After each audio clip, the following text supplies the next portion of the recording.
ហើយអ្វីក៏លួចធ្វើបោកយ៉ាងនេះពេលដែលអ្នកចូលមកក្នុងជីវិតរបស់ខ្ញុំដែលអាចធ្វើឲ្យមនុស្សស្មោះខ្លាចទៅជាសាហា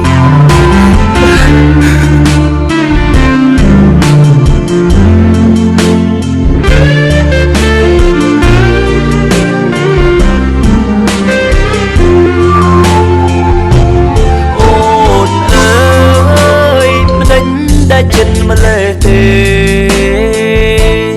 ចោលស្នេហ៍ភ្លេងគ្នាធ្នមថែរៀងសាអាណិតបងផងរៀមរាគុំទៅណាចោលបងអី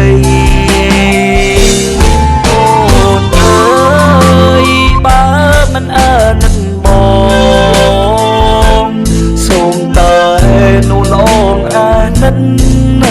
ដល់កូ